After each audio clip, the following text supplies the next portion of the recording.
Here with head coach Corey Gipson. They win at HCU on Thursday night, Coach. This team, you talked about their growth, and I think you saw it again tonight. After the game Jamonte Black had last week against them, you had no he'd be keyed on. 5 players in double figures. Obviously, the offense going very well, but to see that growth, and I mean not necessarily the growth, but the ability to spread it out up and down makes this team so much more difficult to guard. You really have to have some maturity in this hostile environment. This environment, they really have a 6-man. It gets loud, they're rowdy.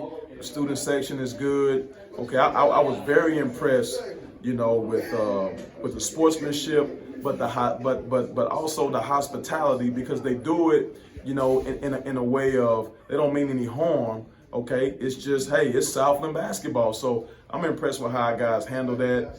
Their staff do a tremendous job. Their players play extremely hard, and it was a tough battle for both teams. This team's had some success on the road. I know you're not a guy that really looks at home road splits too much, but any win's a good win.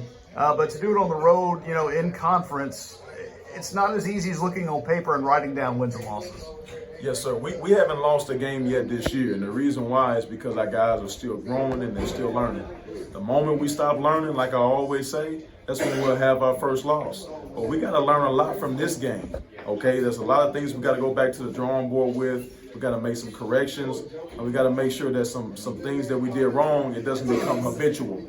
Okay, but I think our guys are mature enough to take the next step. And it looks like some of those, I know Isaac Haney has had some tough moments in conference play, but tonight, 12 points, 7 rebounds, 7 assists, 0 turnovers. As you mentioned, in a hostile environment, DeMarcus Sharp's used to having the ball in his hands, but you've got more than one capable guy that can handle the ball and distribute it. Yes, Isaac Haney played with the nasty. I've seen Isaac Haney do that as a younger player when he was in high school. When he plays with the nasty, okay, he really brings a lot to the table. He just has to continue to be nasty and be who he is. And when he stays true to that, the game is easy for him. Coach, thank you for your time. Thank you.